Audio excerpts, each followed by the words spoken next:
It's no secret that Sukuna is strong. Really strong. Strong enough to defeat Gojo, strong enough to learn from that fight, and strong enough to absolutely tear through numerous special grade level combatants immediately following the most exhilarating and difficult battle of his life. And because of this strength, defeating Sukuna seems like a near impossibility. So today, I'm instating myself as a faculty member of Jujutsu High because it's time to give you all the beginner's guide to defeating Ryomen Sukuna, Jujutsu Kaisen's strongest.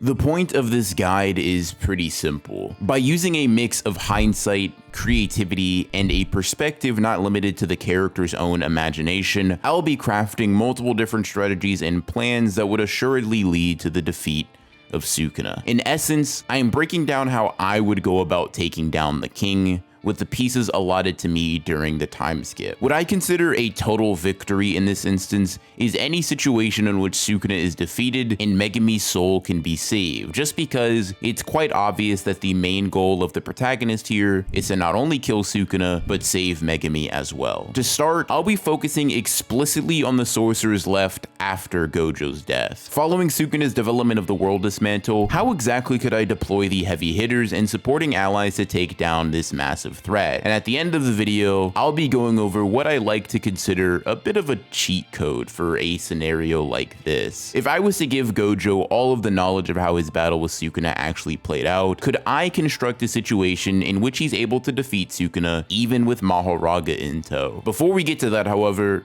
first, let's see how Satoru's students and the next generation of sorcerers would cope with the overwhelming force that is the King of Curses.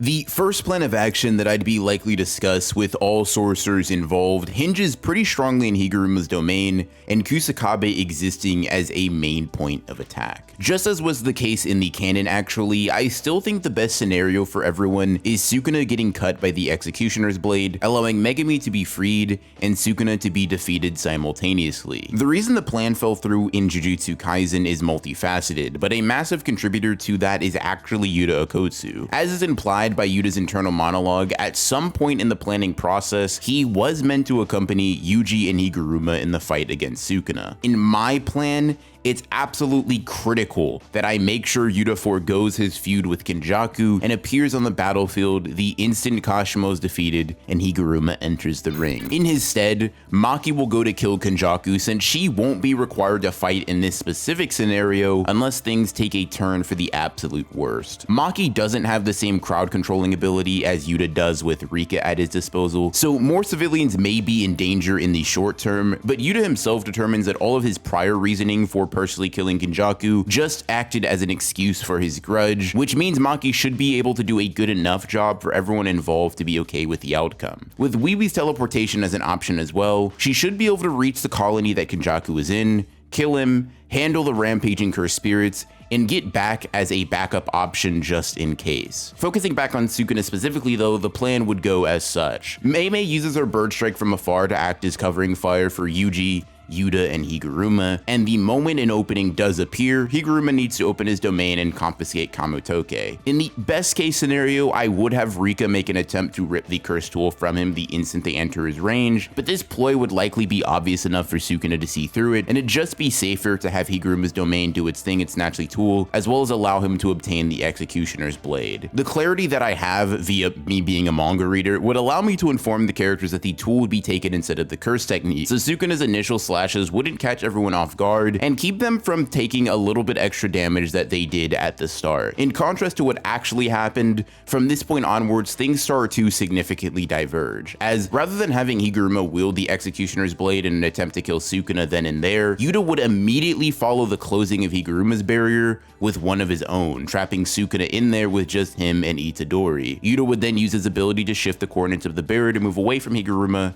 Ino, Choso, and Kusakabe, and from there, Yuji and Yuta would do what they do and start fighting Sukuna within the confines of Yuta's authentic and mutual love. The curse techniques at Yuta's disposal, plus Rika and Yuji packing on the damage, would lead to a very similar conclusion that we got in chapters 250 and 251. In this instance though, Yuji and Yuta would have knowledge on Megumi's mental state and be more properly prepared for Sukuna's desperate counter slash. In all honesty, I'm not sure that there would be a way to properly counter it considering how amped it had to be from the chanting binding vow, which means that Yuta has to go into this fight specifically with the knowledge that he might be bisected. It's possible that if he collects all of his cursed energy on the targeted area, he can avoid a lethal amount of damage, similar to Todo blocking Mahito's Black Flash, or potentially even make a Hikari-like binding vow at the last moment, but that's only in the best case scenario. And as I'm sure you've noticed, the past 20 or so chapters haven't really been chock full of best case scenarios for our protagonist, so I won't be betting on it. If you do think knowledge of this attack and its placement would allow Yuta to stay in this fight for longer, he and Yuji just continue to attack him and keep lowering his battle power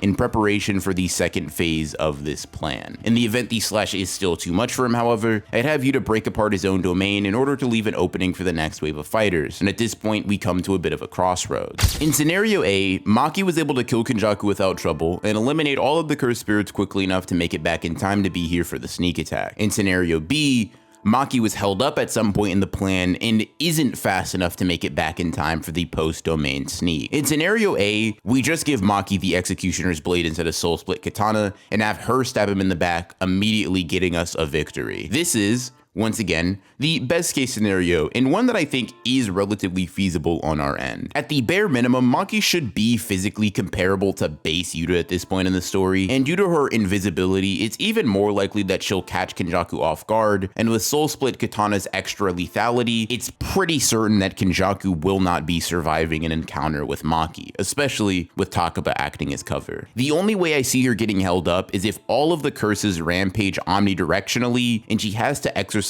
them all individually in a way that takes up too much time. In this case, I'm inclined to tell Maki to forego the casualties that will arise from that cursed spirit rampage, but keeping in line with the morality of everyone present, that just isn't all that plausible. So Maki will just have to be held up in the curse extermination. If all of these things occur in the absolute worst way possible, we get into scenario B, which relies on Kusakabe getting Executioner's Blade and killing Sukuna off himself. Once again, Higuruma cannot be anywhere near the danger zone, because as long as he's alive and unencumbered, we can keep the Executioner's Blade in play and continue to have the insta-kill option that we so desperately need in this fight. This is where Kusakabe would come in and have to face the music. Now, Choso and Ino could potentially provide long-range covering fire to attract Sukuna's attention, but once he notices that blade in Kusakabe's hand, the real challenge begins, as it seems that Sukuna was pretty obsessed with Higuruma's curse technique and the applications of the sword that is spawned because of it. If it wasn't clear already though,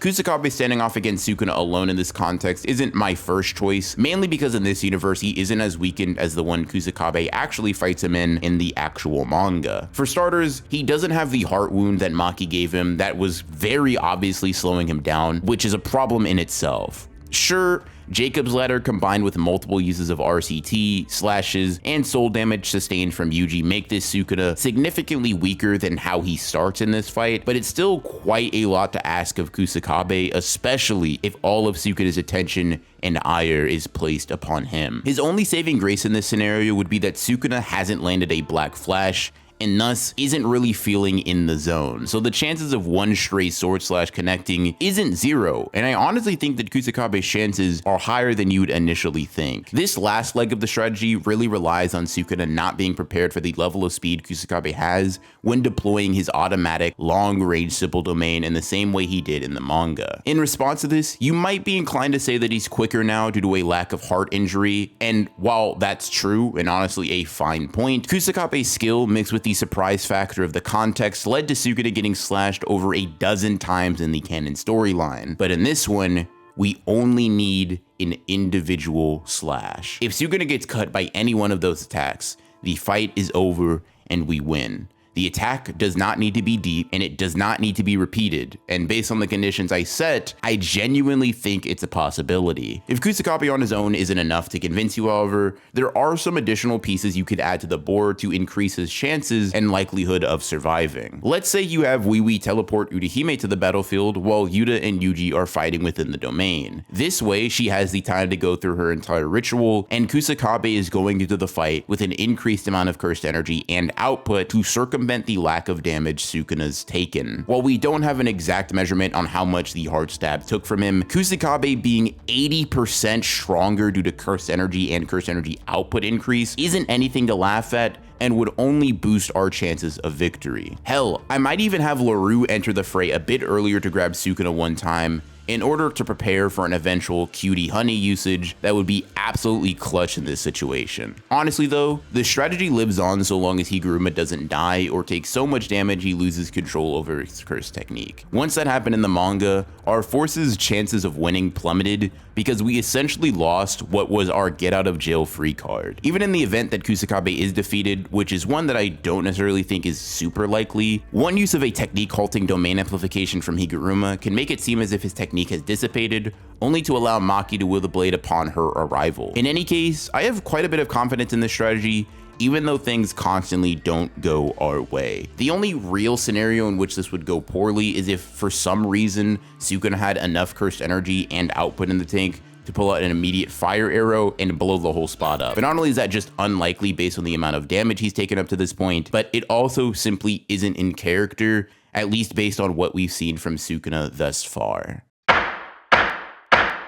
Strategy number 2 still hinges on Higuruma and his curse technique. As was made clear by the story, that ability is the most convenient way to deal with Sukuna and save Megumi at the same time. There are plenty of potential methods that would end up killing Sukuna that don't clear the other condition, so unfortunately our options in this specific context are quite limited. The blade in Higgy's domain will be necessary once more, but for argument's sake, let's say that he isn't capable of giving the blade over to someone else for extended periods of time without the sword dissipating. Sure, we have seen him give the blade to Yuji, which does imply some confidence in its staying power, but it disappears after one swipe, so the specific conditions, requirements, and limitations are just unknown factors that I don't want to hinge the entire premise of this video on. So to absolutely ensure nothing goes sideways, we'll stick with what we know and have Higuruma be the one to deal the final attack. The problem that arises from this are pretty simple relative to the first strategy though.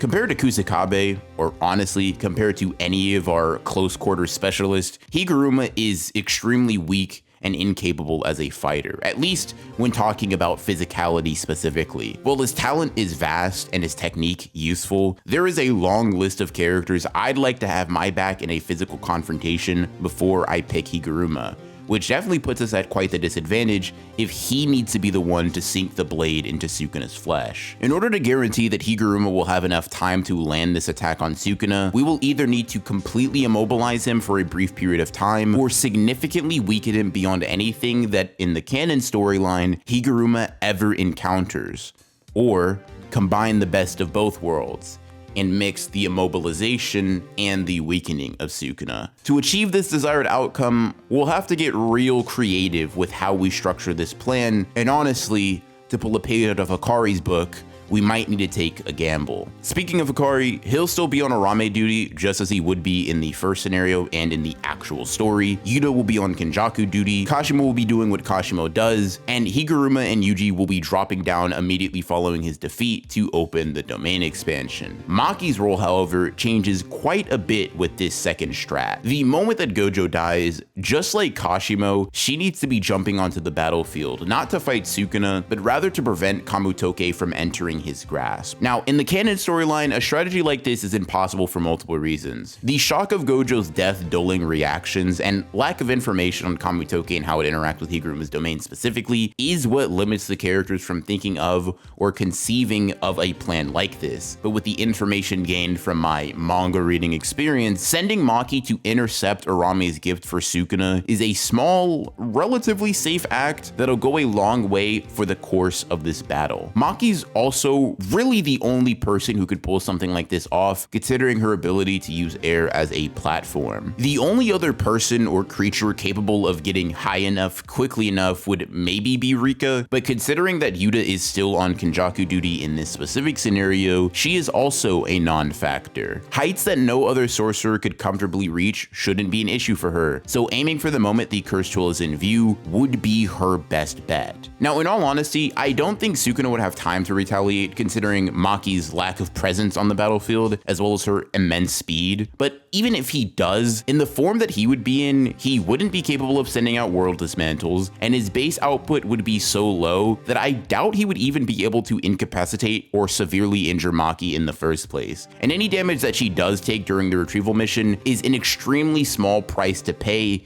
in the grand scheme of things here. The impact of losing this cursed tool before it's even in his grasp and her own personal healing factor make it the obvious play for someone with Maki's set of talents and the information that we now have on the story. After this, it'd be wise to have Maki leave the battlefield via Wee teleportation just so that Kamutoke does not re-enter Sukuna's possession. Following this, Kashimo can force Sukuna in his true form just as he does in the canon story, and then we deploy Yuji and Higuruma as normal, this time with the ability to actually seal Sukuna's curse technique. With Kamutoke no longer in his possession, the only thing that could be confiscated would be Dismantle and Cleave, putting every ally of ours in a significantly better position than before. In fact, if Sukuna's technique was actually taken off the table completely, Yuji, Maki, Yuta, and Rika are basically guaranteed to be able to tank or at least survive anything that a techniqueless Sukuna is able to do. That is, unless he lands a Black Flash. That would be a very bad scenario, but even with that happening, I don't see Sukuna being able to overwhelm them. We see that Maki is able to recover from a Black Flash within the span of maybe 1.5 chapters worth of fighting, and Yuji probably would be durable enough as well. Rika can keep regenerating from whatever attacks that she seems to be getting hit with, and I honestly don't doubt that Yuta's reverse curse technique is capable and powerful enough to heal him from whatever damage that would be sustained in that one attack, especially considering LaRue was able to survive a Black Flash and still use their curse technique. At this point, I would allow Higuruma to stay on the battlefield exclusively in the back, looking for openings to strike and immediately dashing out of range if he senses danger. The main contenders until Yuta comes back would be Yuji and Kusakabe, who are there primarily to stall until Akotsu's returned. While fighting without Yuta would definitely be tough for Itadori, and Kusakabe might not even be inclined to be as aggressive as I may want him to be, I think without the curse technique, Sukuna would lack the immediate stopping power necessary to kill any of the main heavy hitters before Yuta shows up. And once Yuta returns, authentic and mutual love is getting expanded, half of Sukuna's arms are being preoccupied, and honestly, I think I would bet everything on this final stand. In the actual story, it makes sense that Maki exists as a contingency plan in case Yuta dies, but in this universe, I think it's better to put all of our chips on the table. Yuji, Choso, Higuruma, Kusakabe, Ino, Maki, Yuta, everybody's gotta pitch in because this is the perfect time to attack. All hands need to be on deck here. I'd even have Yuta put on the ring and start the 5-minute timer just so our chances of beating Sukuna right here and now are at their peak. If I could, even Miguel and LaRue would be recruited to jump in the domain here just so that we're really able to put the pressure on Sukuna and so that we can capitalize on his technique not being available and Higuruma being able to keep his technique expanded for as long as possible. In the event Maki's contradictory existence gets Sukuna hype enough to hit a Black Flash, that would definitely prolong the battle and add a bit of strain to the plan, but no matter how much his cursed energy output rises, with no curse technique to channel it through and inability to use a domain as a result, this will just make wearing Sukuna down more of a war of attrition. In his own words, Sukuna determines that the only way to fully put Yuta and Yuji down at the point of their domain expansion would be to hit them with a world dismantle or cleave, similar to how he did with Ishigori. At that point, even a regular dismantle wouldn't be enough to kill them, and considering how potent that curse technique is relative to his regular punching and kicking attacks, I genuinely find it unlikely that Sukuna will be putting any of these sorcerers down quicker than they can do the reverse. On top of this, if Yuta and Yuji within the domain already weren't fearful of Sukuna's lower output slashes, them being erased altogether would give them the confidence necessary to get in close and start going to work. With no slashing attacks to worry about, Soul Punch is progressively making Sukuna weaker, Maki Soul attacks chipping away at his output and forcing him to heal, and half of his arms being preoccupied with Hollow Wicker Basket, it's almost guaranteed that at some point Higuruma would find enough space to create an opening. Before he attacks though, I'd have Yuta and Maki start hacking away at his arms, and whatever is remaining would be restrained by Yuji and Rika, while Yuta unleashes Jacob's Ladder on him, weakening his control over Megami even more, and causing a momentary stillness. In this brief overlap of instability and weakness, Higuruma would be immediately thrust to the front lines, stabbing Sukuna with the Executioner's Blade and defeating the King of Curses once and for all. If Higuruma is the guy we need to finish everything off, I genuinely think this is our best bet. The biggest gamble, in all honesty, would be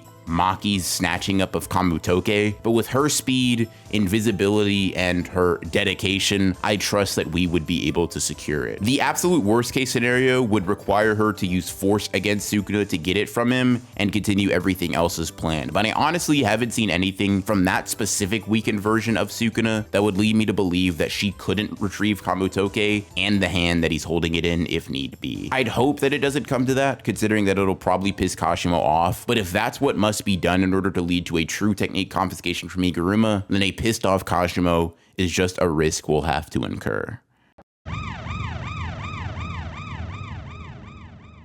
Now, as I've established over the past 20 minutes, Sukuna can confidently be dealt with if Gojo's efforts against him remain the same, and I am here to plan out the next movements of the next generation of sorcerers. But now it's time to ask a very important and very interesting question. If Gojo had prior knowledge of Sukuna's schemes and plots, as well as my plans to assist and optimize his movements, would the need for his students to even face off against Sukuna ever arise? When considering how I would plan a Gojo victory, a list of information to relay is extremely important. The most impactful event that must be changed in order for Gojo to win is the domain clash. While he was able to adapt after having his barrier shattered a few times, it's evident that pushing his brain to the limit more than Sukuna led to his barrier being disabled. If we're able to lessen the amount of domains Gojo opens, we'll be able to simultaneously handicap Mahoraga's background adaptation and keep Gojo's brain fresh throughout the entirety of the battle. The way to do this is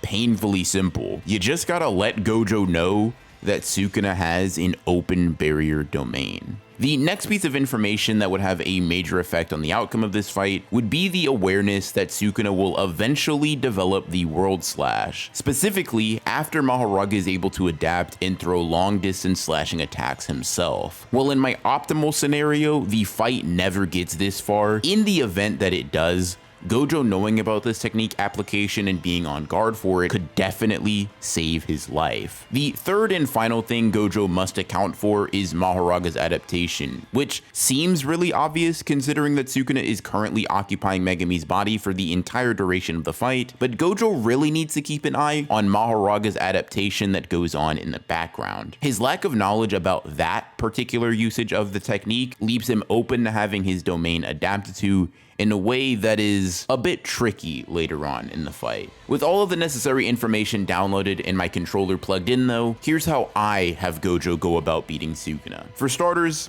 he's going into the fight knowing about Sukuna's open barrier domain and as such has his own shrinking tactic on standby. Even if Satoru wouldn't come to this conclusion on his own during the 1 month time skip, I'm telling him exactly what he needs to do, and considering his level of talent, I don't think that figuring it out over the course of an entire month will be a problem for him. With this in mind, the first major change in Gojo's performance starts with the first clash. Rather than have his domain shattered from the outside with no resistance, Gojo will be able to meet Sukuna at his level and deal out enough damage in the 3 minutes his barrier would hold up to simultaneously break down both of their barriers and start each sorcerer from zero. Now, as crazy as this may sound, depending on your interpretation of Sukuna's kit up to this point, Gojo has a genuine shot at killing him here. The reason for this is, once again, really simple. We know for a fact Gojo can heal his curse technique at this point, but we don't know with the same certainty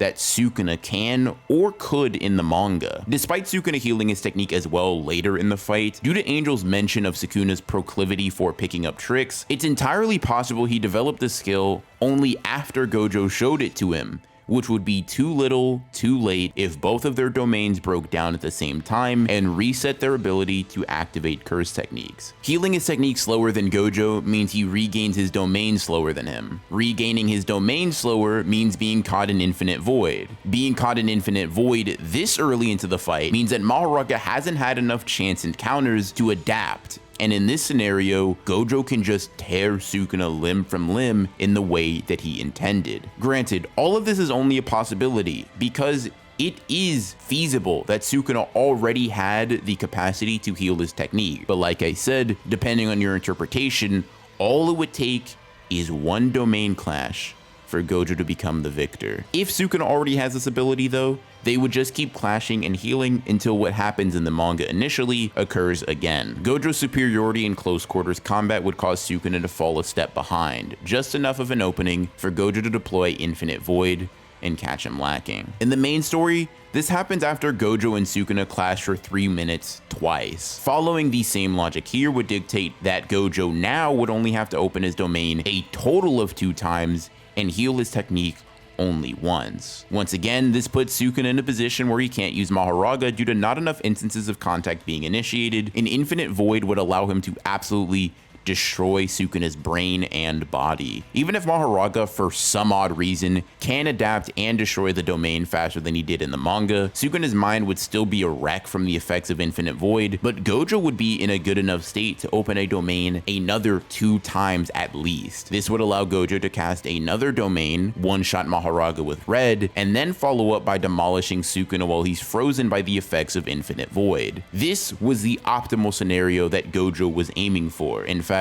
in chapter 230, he straight up says that this was his plan. The only flaw is that he underestimated the effect of the brain damage. But here, Gojo wouldn't have spanned the ability as much, leaving Sukuna as the only person incapable of expanding their domain. If he decides to counter Gojo's Infinite Void with Hollow Wicker Basket, the problem still arises that he's facing Gojo with both of his hands protecting him from immediately being brain blasted and having to attempt to fight a special grade amongst special grades with just his feet and no curse techniques. Transforming into his true form would allow him to activate his anti-domain technique and fight Gojo, but with no real time limit on how long the domain will remain up, slashes that don't work due to the Limitless, and red and blue combinations allowing Gojo to really lay on damage, it's only a matter of time until Sukuna is overwhelmed and defeated. In all honesty, this in itself would be enough to confidently square away the threat that is Sukuna. And the only way things could go sideways is if Gojo just refuses to fight intelligently after gaining all of this information, which just wouldn't happen. Simply by learning more about Sukuna's arsenal and understanding the limitations of his curse technique healing, Gojo would be able to formulate strategies that almost assuredly lead to his victory, as long as I'm at his side to, steer him in the right direction. Hell, even if you allow everything to go as it did up until chapter 235 and just let Gojo know that the next dismantle will hit him, he probably just dodges it and beats Sukuna's injured ass up for a little bit, or hits him with a quick red to finish the job. I hope that you now understand that I focused on a post-Gojo world for a majority of this video for a pretty good reason, as even against Sukuna, with my knowledge to help, Gojo Satoru is kind of a cheat code. And with that, the complete guide to defeating Ryomen Sukuna is officially complete. If you enjoyed the video, subscribe and hit the bell. I enjoy this format a lot, so expect many follow-up videos with many different characters, and comment down below some that you'd like to see get put through the ringer. As always, I hope you enjoyed the video, and I'll see you in the next one.